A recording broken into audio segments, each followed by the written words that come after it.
आपके देश में, मैं तो अभी पता चला मुझे, मतलब ये होने के बाद कि यार कितने लोग पाकिस्तान में शादी कर रहे हैं, मतलब हद है। सीआरपीएफ का बंदा है, जम्मू कश्मीर में पोस्टेड है, उसकी पत्नी पाकिस्तान से है। एक बंदा रावलपिंडी का 17 साल से यहां रह रहा है, ग्रेजुएशन नौकरी यहां कर रहा था, वोट भी दे रहा है, उसके पास आधार कार्ड है। आधार कार्ड तो हो सकता है, किसी भी विदेशी के पास आधार कार्ड हो सकता है, वोट नहीं दे सकता कोई, पर वो वोट भी दे रहा है। तो ये तो बड़ी संकट की बात है कि आपके यहां महिलाएं और पुरुष पाकिस्तान से यहां रह रहे हैं, और कुछ तो कई सालों से रह रहे हैं, as if everything is normal. तो उनके आईएसआई के लिए तो कितना आइडियल सिचुएशन है ये। बिल्कुल।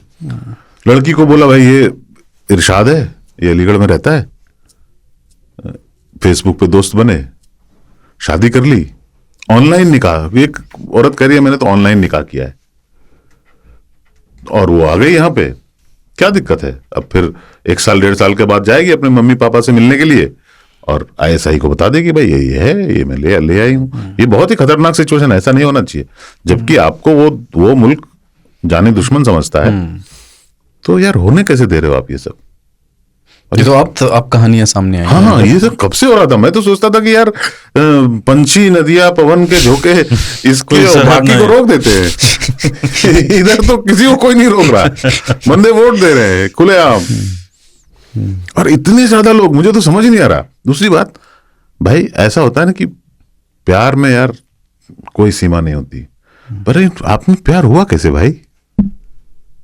आप गोरखपुर में रहते हो, है ना, वो भावलपुर में रहती है, आप दोनों में हुआ कैसे, और शादी कैसे हो गई, बच्चे कैसे हो गए, कि पापा यहां है और 4 बच्चे यहां हैं, और कब से हैं, 16 साल हो गए। बच्चों का क्या दोष है।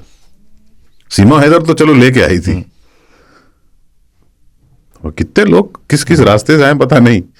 मैं तो सोचता था सीमा हैदर यूनिक चीज है, उससे भी यूनिक आइटम पड़े हुए हैं यहाँ पे। अरे यहाँ तो हजारों में है, बोल रहे हैं 60,000, फिर बोलते हैं 90,000। हम ही बैठे हुए थे यहाँ पे, मतलब। लेकिन इस सब में जो अच्छा लगा वो ये कि जो माहौल सोच रहे थे हम कि बहुत खराब हो जाएगा, जैसे एक परिवार पे जब मुसीबत आती है तो सारा परिवार एक साथ होता है, वैसा देखने को मिला इस जगह पे, इस टाइम पे। हाँ, वो जो यूजुअल सस्पेक्ट्स हैं वो आपस में गाली गलौज रहते हैं, वो तो ऑलरेडी फ्रिंज एलिमेंट्स ही हैं। वो वैसे वो इस तरह की घटना नहीं होती तब भी यही बदतमीजियां करते हैं। लेकिन उमर अब्दुल्ला ने विधानसभा में ये कहा कि मैं किस तरह से माफी मांगूं, और ये कहा कि हम लोग फुल स्टेटहुड के लिए लड़े, हमारी मांग में वो रहा और शायद आगे भी रहेगा, पर आज नहीं मांगूंगा मैं फुल स्टेटहुड। मैं मांग नहीं सकता हूं आज फुल स्टेटहुड ऐसे स्थिति में कि जनरली उनकी पॉलिटिक्स को सूट करता है। वो आज ही कहते हैं कि लॉ एंड ऑर्डर आपके पास है, आप नहीं संभाल पा रहे, हमें फुल स्टेटहुड मिलना चाहिए, बट उन्होंने वो मौका चुना कि नहीं। पहले भी बॉम्ब विस्फोट किए उन्होंने, पहले भी उन्होंने मुंबई पे अटैक किया उतना बड़ा, पहले भी उन्होंने अटैक कश्मीर में किए हैं, पर छोड़ के नहीं किया, अंधाधुंध फायरिंग की, पूछ के नहीं किया। ये वाला मसला जो है ना, ये तो डिलिबरेट था ना कि भाई ऐसा कर दूंगा कि तुम लोग आपस में मरने लगोगे। वो नहीं हुआ। इधर उधर 4 लोग तो वो तो अपने यहाँ हो ही जाता है। अपने यहाँ तो क्रिकेट पे हो जाता है। अरे अपने यहाँ कोई 2 गाड़ी में लड़ जाता है तो हॉकी स्टिक से मार देते हैं दूसरे को, पूछते भी नहीं कि कौन हो। वो तो अपना चलता रहता है। It's a good thing, but wait करो कि ये मौका पाकिस्तान के लिए भी है, हमारे लिए नहीं है। पाकिस्तानियों के लिए भी बहुत बड़ा मौका है। अगर हम थोड़ी सी उनकी मदद करें, कोवर्टली, इनडायरेक्टली, वो अपने आप को मिलिट्री एस्टेब्लिशमेंट की पीछा छुड़ा सकते हैं, क्योंकि नंगे हो चुके थे ये। पहली बार पाकिस्तान में लोगों ने, ब्रिगेडियर्स, जनरल्स, इन लोगों के घर में घुस के तबाही मचाई थी। 9 तारीख का वाकया याद करो, ठीक है। तो वहां पे बेइज्जती इनकी काफी हो चुकी है। लोग अब सलाम ठोकना बंद कर दिए थे। सम्मान नहीं रहा, तो सम्मान नहीं रहा था, क्योंकि ज्यादातर लोग इमरान खान का सपोर्टर हैं और इमरान खान जेल में है, तो वो लोग आर्मी को बड़ी बुरी नजर से देखते थे। वो रिस्पेक्ट ना आसिम मुनीर ने वापस पाने के लिए ये सब कांड किया है, लेकिन वो दर्द तो उनके दिल में है ना। बस उसका आप उनको थोड़ा सा मतलब वो मत दो जो आसिम मुनीर चाहता है। हाँ, मतलब ये कई मोर्चों की लड़ाई है, कई मोर्चों की इसमें लड़ाई है, डेमोक्रेट- बहुत होशियारी से आपको लड़ना पड़ेगा। आप उनके लिए भी आजाद कर दो और अपने लिए भी कश्मीर में मामला सेटल करने की आजादी है। वही ठीक है, क्यों? क्योंकि 14 ही नहीं, मुझे तो लगता है 50-60 लोगों को मालूम था ये घटना होने वाली है। 14 तो कोलैबोरेटर्स के नाम जारी किए गए हैं, तो कश्मीर में एक बहुत परसेंटेज में कम है पर एक्चुअल में बहुत ज्यादा हो जाता है ना। उतने सारे लोग जो एक्टिवली इनको सपोर्ट करते हैं, अभी जो सेंटिमेंट है उसका उपयोग उसमें करिए कि उन सारे लोगों को चिन्हित करिए और ठोकिए जो हमेशा कोलैबोरेशन करते हैं उधर के लोगों के साथ और यहां पे उनको गोलियां चलाने, बम विस्फोट करने की आजादी देते हैं। एक एग्जाम्पल सेट करना पड़ेगा आपको। पुलवामा में भी जो याद है, उसने जब सीआरपीएफ की गाड़ी को उड़ाई थी तो उसने वीडियो बनाया था पहले, बाद में वो जारी हुआ। उस वीडियो में उसने बोला था गाय के मूत पीने वाले और इत्यादि इत्यादि, संकेत देते हुए कि हमारी लड़ाई हिंदुओं से है ताकि यहाँ पे प्रॉब्लम हो जाए। और लेकिन उसको भी तो लोगों ने मदद की ना, गाड़ी और सारा आरडीएक्स जमा करना अकेले के बस की बात नहीं होगी, सब लोगों ने। बिल्कुल बिल्कुल। तो उन सब तत्वों का आइडेंटिफिकेशन इस बार आपके लिए आसान इसलिए होगा कि इस बार आप सेंटिमेंट भी आपके पक्ष में है, कश्मीर का भी पब्लिक सेंटिमेंट आपके पक्ष में है। तो आपको पिछले कुछ समय में टूरिज्म के बढ़ने से इतना फायदा हुआ है। आप डेटा देखेंगे 2018 से 2024 तक का टूरिज्म का हर साल जो फुटफॉल है वो कैसे बढ़ा है।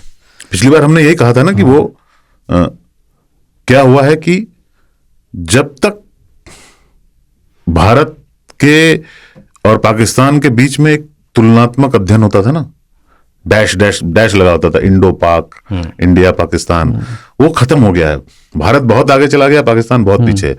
तो कश्मीर के लोगों को भी पता है कि यार उधर क्या करने का, अपने को इधर ही रहो। और 370 खत्म होने का एक जो होता है ना आदमी प्रिविलेज्ड, हमने बोला था ये पहले कि जब आप प्रिविलेज्ड होते हो और आपका प्रिविलेज छीन लिया जाता है, इक्वालिटी ले आई जाती है, तो आपको लगता है कि ये इनइक्वालिटी है। अगर आपको आदत है स्पेशल कहलाने की और सडनली आपको लगे नहीं है बराबरी का दर्जा दे दिया गया, तो आपको लगता है कि मेरा कुछ छीन लिया गया है। तो 370 हटने पे लोगों को लगा कि हमारा कुछ छीन लिया गया है, लेकिन फिर उन्होंने उसके दूसरे इफेक्ट देखे ना, फायदे देखे अपने, तो ठीक ही था माहौल। पर ऑब्वियसली बहुत सारे युवा वहां रेडिकलाइज्ड हैं जो उस तरफ के तत्वों के साथ मिलकर यहां पे घटनाओं को अंजाम देते हैं। उनको काफी दिनों से सपोर्ट नहीं कर रहे थे लोकल लोग। इनफैक्ट लोकल, मतलब ये इंटेलिजेंस का डेटा है, इस पे कई रिपोर्ट छपी हैं कि लोकल भर्तियां, रिक्रूटमेंट लोकल होनी बहुत कम हो गई हैं। जो पहले के रेडिकलाइज हैं वो एग्जिस्ट करते होंगे, लेकिन अब लोकल भर्तियां नई नहीं हो रही। और पहले जैसे पूरे मतलब बुरहान वानी तक भी जब अटैक होते थे तो लोग ना बहुत भयंकर भीड़ जुटती थी और वो सेना के खिलाफ। अब उनकी संख्या कम हो गई और गांव में कोई छुपा, कोई ना कोई गांव का जो है पहले कोई नहीं बताता था और फिर अब कोई ना कोई इंफॉर्मेशन पास कर दे। आप देखें कश्मीर में यहाँ पे मुठभेड़ हो रही है और गोलियां चल रही हैं और ये सब शुरू हो गया था। उस सेंटिमेंट को आप आगे बढ़ाइए, यही मौका है। इधर भी सेटल कीजिए, उधर भी सेटल कीजिए और डिप्लोमेसी का भी इस्तेमाल कीजिए। मतलब लॉन्ग वैसे लंबा वॉरफेयर के बजाय वो टारगेटेड इंटेलिजेंस ड्रिवन ऑपरेशंस कीजिए। एक कोवर्ट ऑपरेशन भी कीजिए। अगर आसिम मुनीर को भी उड़ा सकते हैं तो उड़ा दीजिए, पर वो पाकिस्तानी उड़ाए, वहां के अंदर के आप इंतजाम करिए। 1 लाख रुपए दे दो किसी को भी तो सुसाइड बॉम्बर वहां मिलते हैं भाड़े पे, यहाँ पे नहीं मिलते। भारत में आप 5 करोड़ भी दे दोगे ना तो बोलेगा नहीं मरूंगा नहीं, बेल्ट नहीं बांधूंगा। वहां पे तो बेल्ट वाले बहुत हैं। यहाँ कितने में, ठीक है मैं रेडी है। बार्गेनिंग भी चलती है वहां। उस हिसाब से अगर देखो तो आप एक एम लो कि डिप्लोमेसी इंटरनेशनल अलग करेंगे। FATF जो है है ना, फाइनेंशियल एक्शन टास्क फोर्स, उस पर प्रेशर अलग बनाएंगे कि ग्रे से ब्लैक में डालो इसको। फिर जो आपके मित्र देश हैं, सऊदी अरेबिया ऑलरेडी पाकिस्तान पे क्रैकडाउन कर चुका है। UAE वो भी क्रैकडाउन कर चुके हैं। जो आपके मित्र देश हैं जहां आपकी चलती है, उन पर दबाव बनाइए, आइसोलेट करें उसको, और क्या चाहिए? Not more than that. एक बड़ा कोलैप्स कर जाएगा।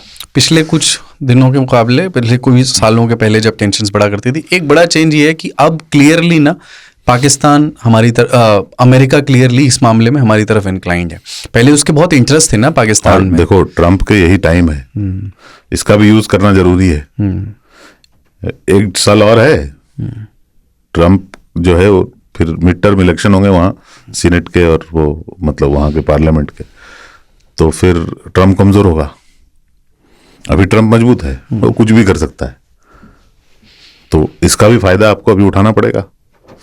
रशिया यूक्रेन के वॉर में आपने रशिया के खिलाफ नहीं गए। आप उनसे चीजें, आप पूरे वेस्ट, अमेरिका और वेस्ट के प्रेशर के बावजूद आप रशिया से आपने पूरा तेल प्रेशर खरीदते रहे। जो है ना वो बर्दाश्त किया, लेकिन आपने रशिया को के खिलाफ डायरेक्ट कोई एक्शन नहीं लिया। तो ऐसे मौके पे रशिया आपके खिलाफ कोई डायरेक्ट एक्शन नहीं लेगा अगर पार्टिसिपेट नहीं भी करे तो। ये बहुत कुछ फेवरेबल चीजें हैं, कुछ अनफेवरेबल चीजें हैं, पर अपन ना इधर बैठ के कर सकते हैं। और जो लोग जिनको जहां ट्विटर पे या फेसबुक पे या इंस्टाग्राम लिंक्डइन पे जहां पे जो बोलना है बोलो, सरकार वही है वही जो राम रचिरा का। हाँ।